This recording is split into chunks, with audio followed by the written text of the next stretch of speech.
Hey everyone, and welcome back. For this deep dive, we're going to be digging into some fresh business ideas. Yeah, we're talking about those side hustle dreams, right? The ones that get you thinking, maybe I could do that. Exactly. And we're pulling all our inspiration from this Business News Daily article. It's called 26 Great Business Ideas for Entrepreneurs. Which is perfect because I know our listeners are all about that entrepreneurial spirit. Mm. And the good news is they just updated this article in August, so it's like piping hot off the presses. Super recent. Okay, so as we were going through this list, one thing that jumped out, at least to me, was how many of these businesses you could run from home. Oh, absolutely. I mean, you've got everything from online reselling, which, by the way, can be incredibly lucrative if you find the right niche.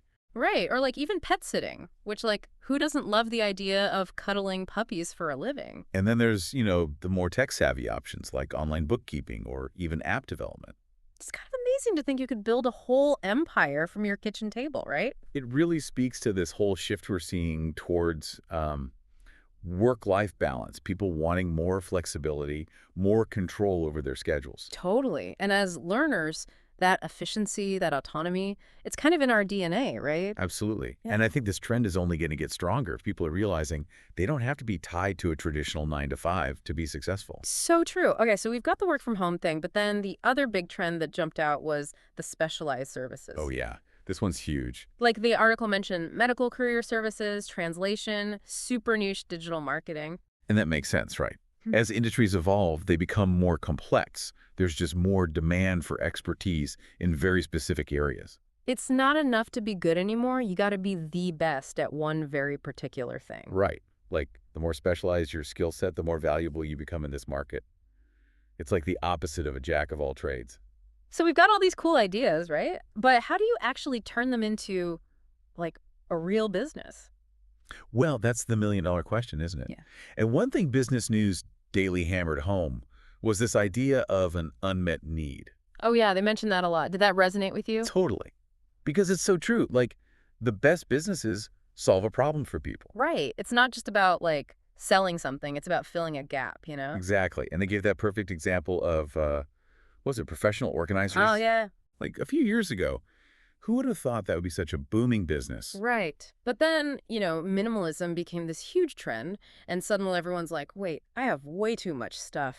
And they need help. They need someone to come in and wrangle all that clutter. It makes you think, like, what are some unmet needs that I encounter in my own life? What bugs me that maybe I could create a solution for? Exactly. That's what entrepreneurs do. They see a problem, they're like, challenge accepted. Okay, so unmet needs, check. What else? Well, even if you find a great unmet need, chances are you're not going to be the only one trying to fill it, right? Competition. Exactly. Yeah. So then it becomes, how do you differentiate yourself? How do you stand out from the crowd? And Business News Daily had some good advice on that too, right? Oh, absolutely. Yeah. Like, they use the example of cleaning services, Oh, yeah, cleaning services. which, let's face it, pretty crowded market. Yeah, tons of competition. But you could offer something extra, something that sets you apart. Like, maybe you use all eco-friendly products, or you specialize in, I don't know, organizing junk drawers while you're at it. So it's like you're not just cleaning the house, you're like creating a whole experience. Exactly. You're catering to a specific need, and let's be honest, some people are willing to pay a premium for that. Okay, so we've got unmet needs, differentiation. What about actually like getting started? Right, because it can feel overwhelming, right? Like, where do you even begin? Totally. And that's where their advice about starting small really resonated with me. Oh, yeah, I liked that part. Can you tell us more about that? Like, they use this example of a transcription service. You don't need to go out and build a fancy website or anything. Just start by offering your services to a few friends, family members. Test the waters. Exactly. Get some feedback, refine your process, and then as you gain confidence in clients, you can start to scale up. It's like that whole lean startup mentality. Remember? Absolutely. And it plays to the learner in all of us. You're constantly experimenting, iterating, figuring it out as you go. Love that. Okay, so we've talked about finding your niche, differentiating yourself, starting small. Mm-hmm. This is good stuff. What else did Business News Daily have up their sleeve? Oh, I've got one for you. Remember how they talked about the aging population? Oh, yeah, that was interesting. They said the number of people aged 85 and up is going to like triple by 2060. Tribble. Wow. Yeah. So talk about an unmet need, right? Home care, specialized services, maybe even like tech solutions geared toward older adults. There's going to be huge demand in that area. Huge. And think about the impact, too.